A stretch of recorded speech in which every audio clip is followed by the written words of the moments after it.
Good evening, everybody. Welcome to another week of Chiller Chat.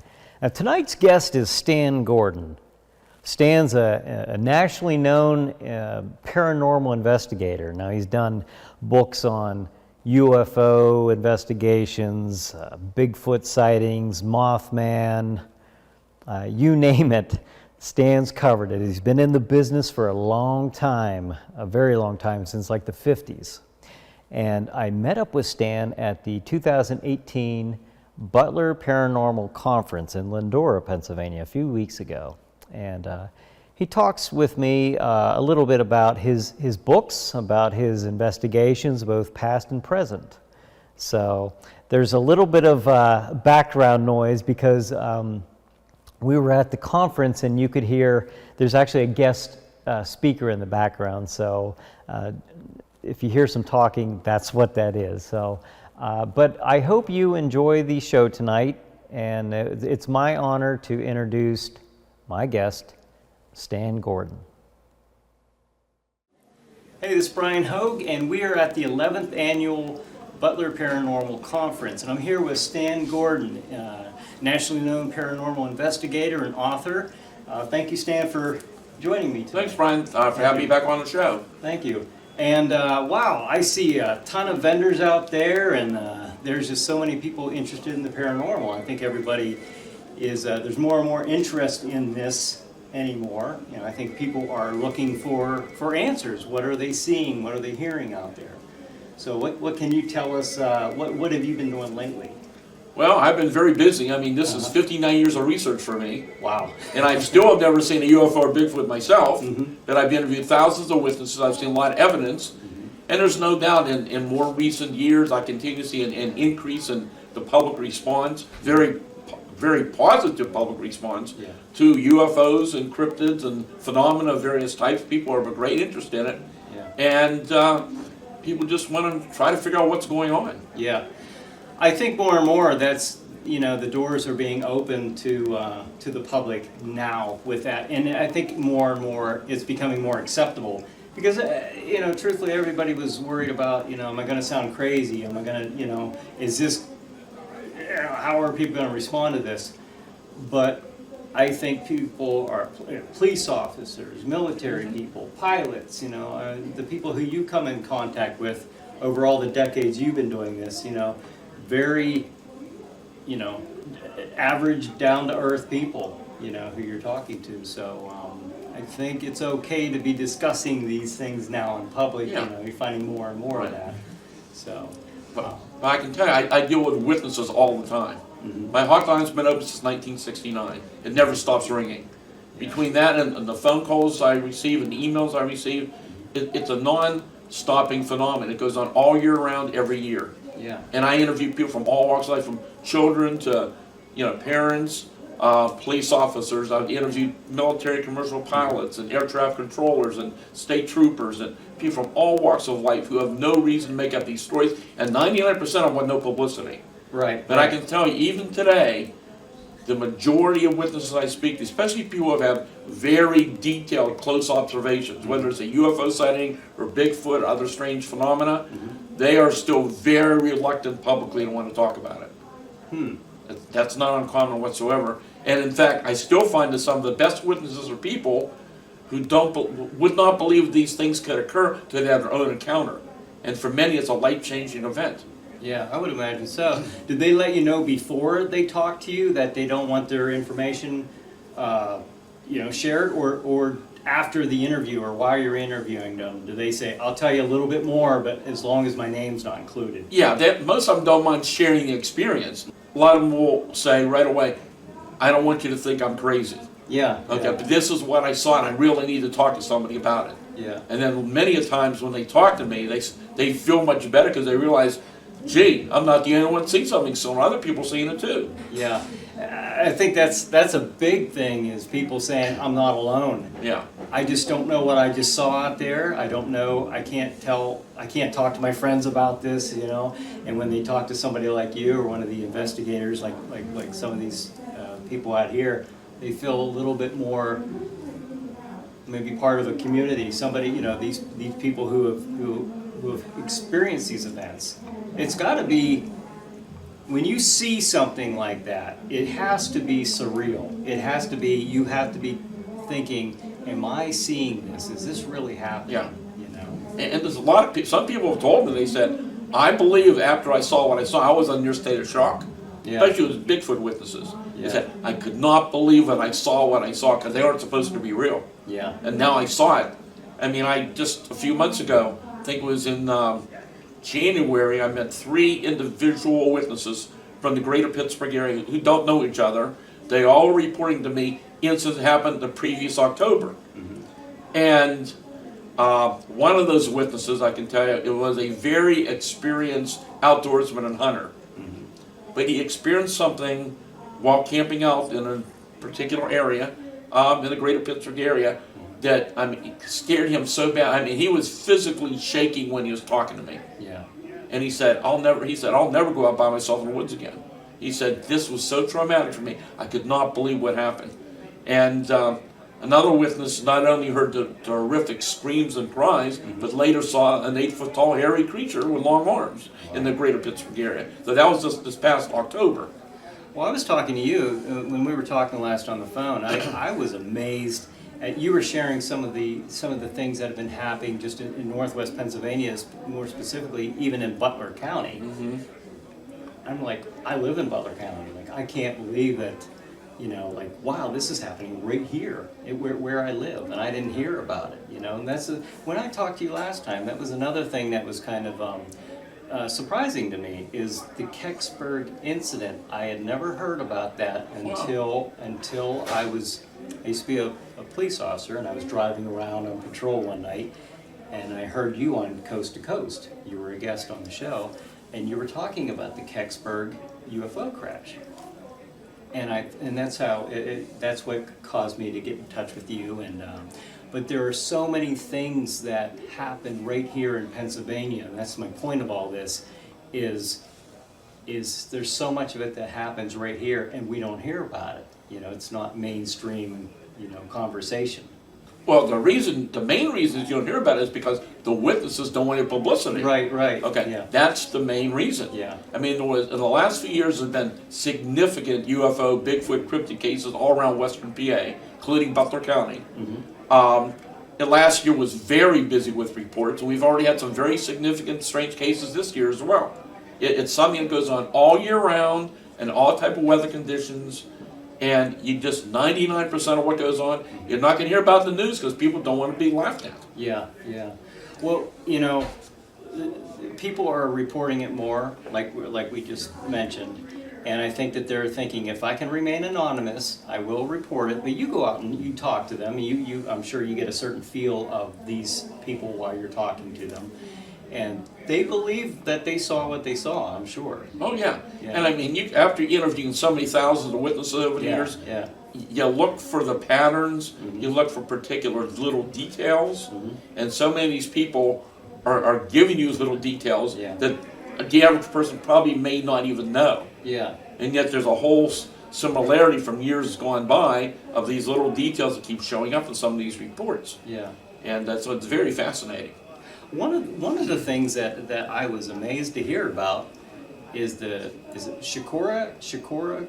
Am I saying this right? Shikora gargoyle, or that's the term they're using. I don't know what this entity is that they're seeing, but they, you know, the reason they're saying gargoyle, it's, you know, a large shape with wings, and so that's the nickname that it's been given. But I'd never heard of this before up until a very short time ago. Yeah, well, it's got to be well known. I had received the initial report on it. It goes back to March of 2011, I believe. Okay. And that was between East Brady and Chikora. Okay. And this is a witness who I've interviewed many, many times, very professional person, a businessman. Yeah. Riding down that rural road that particular night, and in his headlights in front of him to the right, he caught what he thought was a deer lying down until it rose up off the ground. And a short distance in front of him, it took several big steps, walking from a big yellow road sign and walked off into the woods. Wow. And the witness said to me, he said, I know people talk about Bigfoot, said this was not a Bigfoot. Yeah. He said it was humanoid, it was at least 8 feet tall, but it was covered with kind of a light leathery skin. Wow. The head was kind of aerodynamically shaped, so it was long and back. The eyes were swept back. The hands were short with claws. Huh. The legs were very muscular and short, but they moved very strangely, almost like backwards. Huh. And he said it had wings tucked into its side. And within days, Dan up here, Dan Hagman, Yes. from their group, they had a number of other witnesses in the same area reporting seeing the same thing. And it is my understanding there may have been a more recent sighting as well up in the area. Wow. And that I believe Dan is looking into. Wow. Yeah. That's all very fascinating, and I'm amazed by how much is being reported in the area, and I'm amazed to hear something like that. That's not something that you hear, the UFO and the Bigfoot, you know. But this is something totally, for me, it's something new. Yeah. So let's go to a break, and when we come back, we'll finish talking to Stan Gordon about. I'd like to talk to one of your books. Yeah. When we come back. Okay, when we come back, let's talk to Stan about his latest book. Watch Chiller Night Theater and Chiller Chat every Saturday night on Stream TV. Chiller programming airs every Saturday night beginning at 9 p.m. through 3 a.m. Watch Jack Shadow host classic and not so classic horror and science fiction films of yesteryear on Chiller Night Theater. Then Brian Hogue hosts Chiller Chat, the weekly talk show that discusses paranormal activities, horror and science fiction movies, and mysteries beyond. If you like horror, science fiction, and the paranormal, Stream TV is the channel to watch every Saturday night. Go to streammedia.tv, that's streammedia.tv, to connect to Stream TV's Roku channel. Or watch Chiller programming online on Chiller Night Theater's YouTube channel, or at chillernighttheater.com. That's chillernighttheater.com. chillernighttheater.com. And we're back talking with Stan Gordon, nationally known paranormal investigator.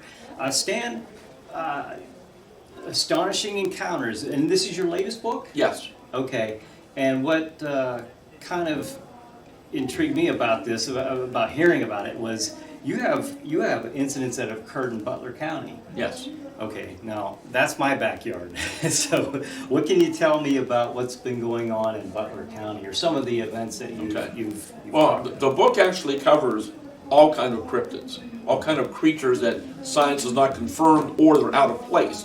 These animals are appearing in areas where they shouldn't be. Okay. And I mean, in Butler County has a long history, going back at least the 1960s, when I got involved in cases up here. A lot of UFO activity going on back in those days and since then. UFO landing reports up here, but a lot of Bigfoot reports, Black Panther sightings, Thunderbird reports, these huge giant birds, these massive wingspans like a small aircraft. Yes. All kind of other weird reports, and there's some extremely unusual creature cases in the book. I mean, things you just never heard of before. Yeah. And I'm noticing in the last few years that we're getting reports of things. I mean, even though when you talk about cryptids, you're talking about something that's so strange and unusual, but some of these reports are even stranger than the strange. Oh, wow. And it's just, the more you look into the phenomena, you begin to realize that this is a lot more strange, much more incredible than any of us ever realized how mysterious it really is. What's one of the strangest things that you've ever heard of? You've been doing this for a long time, since the 60s, right? Well, actually 1959. 1959, Yeah. wow. Wow. So, Yeah. so you've been doing this for a long time. What is one of the strangest reports that you've heard about in all this time? Oh my gosh. Well, I can tell you a very recent one from last year, Okay. but I mean historically, probably the most famous case of the thousands I worked on, and it's been written up all over the world and featured on TV in different places. But that was that amazing case of during the massive UFO Bigfoot wave here in 1973. And that was the incident where the state police called my team up to outside of Uniontown, PA, in Fayette County, which continues to be one of the most active areas in Pennsylvania year after year for phenomena, probably in the country one of the most active. And it was an incident where there was multiple witnesses observed this very large red sphere, about as big as a barn, coming down from the sky and landing in the pasture.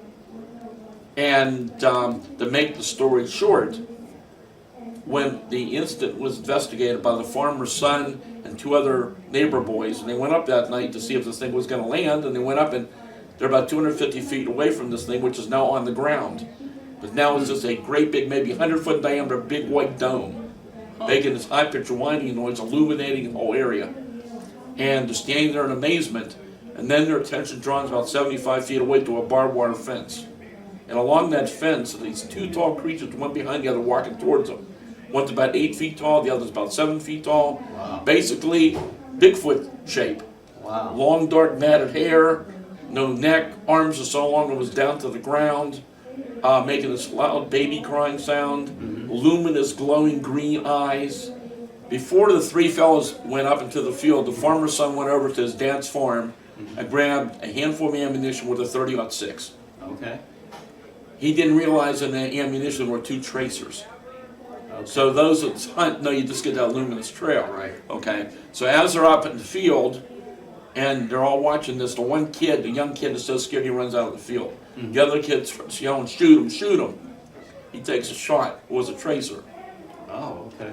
He fires the second tracer. When he does, the largest of the 2 creatures reaches out as though to grab that tracer, lets out this loud baby crying sound, and the object in the field vanishes. It doesn't take off, it just disappears. Huh.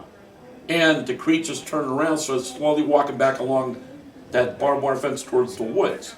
At that point, he's fired live ammo from his .30-06, mainly aimed at that largest creature. And that witness said to me, he said, that thing just kept staring at me with those glowing green eyes as I'm pumping live ammo in this thing, and there's no reaction from it at all. Wow. Yeah. And anyhow, to make the story even shorter, they went back to the farmhouse, got the family out of there, went to a neighbor, called the state police. When the trooper arrived 45 minutes later, the trooper they went up in the troop car to look for evidence, and the trooper told me the area where the object had been on the ground, the object was now gone, was self-luminescent and glowing, about 100 to 150 feet in diameter. The farm animals would not go near it. He said if he had a newspaper, he could have sat down within that glowing area and read the newspaper from the light coming off that glowing area. Wow. And then the whole thing got stranger and stranger. When my team arrived in the evening, what happened, I read the whole thing up in my Silent Invasion book, one of the weirdest cases ever documented, and that was the case that convinced my team that the Bigfoot phenomenon was much stranger than any of us could ever imagine. But you also asked me about another Roy Strange case. Yes. Well, this one just happened last August out in Westmoreland County. Okay. And this was a police officer on patrol. Okay. And he notified me soon after he got off patrol. And I haven't identified the exact location or anything. He was on patrol in a rural area that he routinely would patrol. He notices on the ground what appears to be a dull, glowing ball of light. And he's thinking, I don't remember seeing any artificial lighting around here. So he slows down, he's looking at this thing. He said suddenly this light rose up from the ground, and he said, I realized then that this ball was the head of a creature, about 6 to 6.5 feet tall. Kind of more roundish, maybe a little egg-shaped. The glow was not real bright, but it was illuminating the upper part of the body, like the shoulders, the top of the arms, the upper part of the body. He said it was about 6.5 feet tall, skeletal thin, and I couldn't see any facial features at all on it. And he said, I believe he said that the skin tone was odd, kind of a bluish gray. And he said it turned around, looked towards the road, turned, and he said, I assume it ran, but I couldn't see its legs. And he said I've never seen him move so fast in my life. It was here and it was gone. Something that other witnesses tell me the same thing. It's like suddenly here and gone.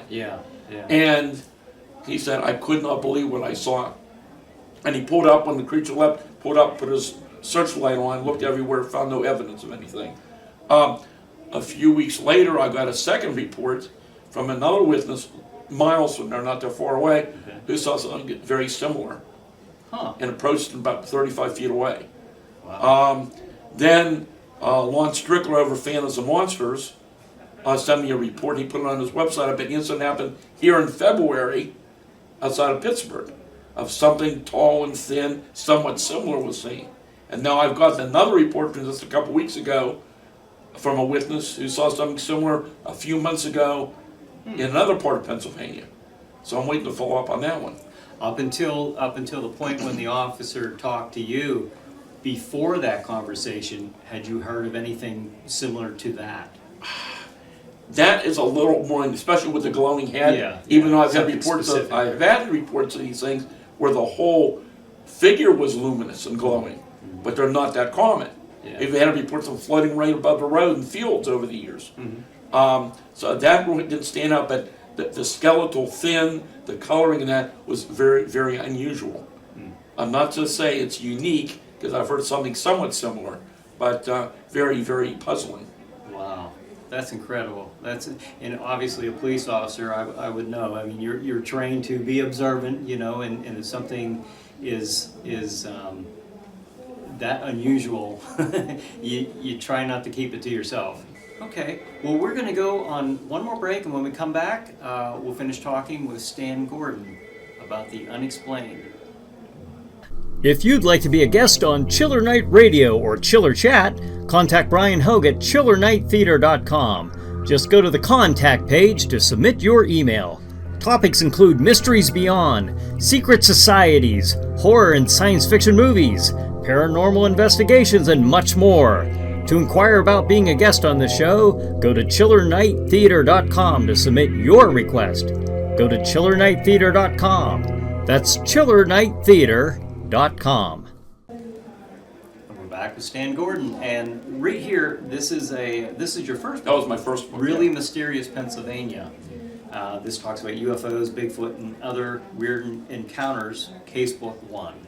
So if you like reading about the paranormal, you'll want to definitely pick this book up as well. So, and you have another one. Well, Silent Invasion, which is very popular. Yeah. It's about that the biggest outbreak in history of UFOs and Bigfoot, which happened here in western Pennsylvania in 1973 and 1974. And that's connecting the UFO with Sasquatch? Or? Yeah, that's something we weren't looking for whatsoever. Yeah. But you got to remember, 1973, there's no internet, there's no cell phones. Right. The police are getting a lot of the reports and quite often referring to my group to investigate. And our teams would be out there within minutes to hours documenting these cases. And we were not looking for anything like this. Yeah. But a pattern began to emerge where you would have a Bigfoot sighting in a certain area, and a short time later you have a UFO sighting, or vice versa. And then we had cases of Bigfoot and UFOs seen together at the same time and place, like the event I mentioned up in Uniontown. Yeah. And there were numerous other events like that. Now that was a big thing in 1973. While you were receiving these reports, about how many reports did you receive that year? Oh my gosh, well, there were hundreds and hundreds of UFO reports. Back in those days, the news media was covered as very heavy. So there was multitudes of local reports. It was making national news on our investigations. And we had multitudes of Bigfoot sightings starting in the summer in early 1974, which is why I wrote the book. And many of those Bigfoot sightings were in daylight, at extremely close range. We're talking 5-10 feet away from people. Wow. And sometimes more than one creature, 2 or 3 seen together at the same time and place. And in many instances, there was physical evidence at the scene. But then we began, just like with the Bigfoot UFO thing, we began to see some oddities. We'd get teams out there, and I had a lot of scientists and engineers and police officers in my group, forensic people, and there'd be trails of footprints that would just suddenly stop and vanish, which didn't make any sense, even in fresh snow. No indication they were fabricated, no other tracks around, big strides, wait, and then suddenly gone. Huh. Okay? Anyhow, for a lack of a better term, and as reluctant as I am to say it, there is more and more data, and it's not just from Pennsylvania. I've been in touch with researchers for 40-some years all around the world. Similar things being reported throughout the country and around the world. The indication is, for lack of a better term, we're dealing with something that's interdimensional. Right. Which is why there's no bodies. Yeah. And when you when you okay. read some of the cases I've worked on, and I get into that in the Silent Invasion book, and even the Astonishing Encounters book, some of those creature sightings in there strongly suggest these are not normal flesh and blood animals, or something else. They come and they go into our environment. Yeah. They can look physically solid at times, sometimes they're not. They can leave evidence at times, sometimes they don't. Yeah. But there's a pattern to it, and there's a lot of data on it. and it's a much, much stranger phenomena than any of us had ever imagined before. Yeah. Well, that would make sense. I kind of thought about that when you were talking about the farmland and the disc, the shape that just disappeared. You know, I kind of thought, you know, because I've been hearing more and more about that, about possible interdimensional activity. You know, maybe that's where these beings are from. That might be where the UFO crafts are from. You know. Exactly, and you know, I'm not trying to suggest that Bigfoot's a passenger in a spaceship from another world. Yeah. Because we don't know what the UFOs are. Right. I mean, there's all kind of theories out there, and years ago I said there's more than one origin to the unknown UFO category. Years ago, the big thing was everything's extraterrestrial. Well, the more I know about the phenomenon is maybe a small percentage are, but they definitely may not all be. Right. Because some UFOs, even in daylight, they'll physically change form, they'll suddenly appear and disappear, they do odd things, just like some of the creatures do. Yeah. And I don't think anybody has the answer, including our government. Right. I believe that they are taking this very serious. Yeah. They're still very secretly looking into it, but they don't have all the answers themselves. They're trying to figure it out. Well, with the with the incident that occurred just some years ago, a handful of years ago, with the gentleman who worked with the Pentagon, and he, you know, we see now the footage from the pilots. Yeah. You know, the video footage from that the fighter pilot had released. And we're looking at that, and the Pentagon was looking into this, and the guy in charge of that, and I'm always going to mess his name up, I can't remember, but I mean, he's right there saying, we don't know what this is, we don't know who's behind the wheel, but it is there. Right. You know? And yeah. That's astonishing, isn't it? Yeah, and I've interviewed many former military people, some high-ranking military people over the years, and It shared some interesting things with me. Yeah. And I truly believe the government knows a lot more than they're telling us, but they do not have the answers themselves, and they're still trying to figure it out. Yeah. Yeah, I would agree. They are real. I mean, you would have to, you can't look at all that and really brush it off anymore. Like, I would hear before, like the news anchors and people used to, they'd throw a little chuckle in there, or they'd make a little joke. I don't think they're chuckling or joking as much about it anymore, because this is part of our reality, and we're finding that out more and more. Well, you know, I speak at events for all types of groups, from children to adults at colleges and conferences all over the country for years and years. And I am seeing such a huge positive response from the public, from all age groups, from the little kids, even seniors. I mean, I'm getting very positive response. A lot of these people are sharing me their stories from years ago, and people are taking it much more serious today, and they're very excited about trying to find out the latest information. Yeah. Well, I believe we are not alone, and thanks to people like you and a lot of the other investigators in the area, maybe we'll find those answers someday, but people like you are looking, and so I want to thank you for that. Sure. Well, anyhow, people, they want to get the latest information, they get on my website, which is stangordon.info, I-N-F-O. There's a phone number to reach me. They can also email me. There's a lot of events being planned here in Western Pennsylvania and other areas over the next few months and the rest of the year, and I'll keep updating that. And one of the big events coming up is the annual Kecksburg UFO Festival, which is now turned into a huge event with thousands of people from around the country commit for it every year. It's July 27th, 28th, and 29th. We have a very good conference coming up, and the conference is Sunday afternoon, and it's going to be very good. All the information is on my website at stangordon.info. And for the ones watching this, not listening to the podcast, but actually watching this, we'll have the information on the screen too, so you can look that information up as well. You want to get? I went several years ago. I talked to you down there, and I was amazed at how many people are down there. I'd never heard of that before. Yeah. I listened to you on Coast to Coast. So again, there's so much going on in the area, and there's so much happening with the paranormal event that you wouldn't know that this is going on, like I say, in our backyard. That's right. And Kecksburg, I mean, it's bigger than now and when you were there. Oh, I mean, the problem with that is they don't have enough room for all the people coming in. Is that Yeah, right? there's so many people come in Wow. for it every year. It's amazing. Yes. Every year, some people come every year. New people come in every year. We try to change speakers every year. It's going to be a very good conference this year, so Great. it's good. And people, are fascinated by what I write in my books because a lot of the public encourages me to do the books because they want to know what's happening in their backyard. Yeah. And by the way, they're available at Amazon.com or BarnesandNoble.com as well. Okay, great, Yeah. great. Well, if you have something that you saw and you just can't explain it, I encourage you to look up Stan Gordon online and look up his information. And could you give your website information just one more time? Yeah, it's Stan Gordon, GORDON.info, StanGordon.info. Or just go to Google and type in my name, you'll find it. Yeah. Okay, great. Well, thank you so much for your time. All right, And thank Brian. you for being on the Thanks show. for having me back on. Thank you. And thank you for joining us once again. And have a good night, folks, and we'll see you next week.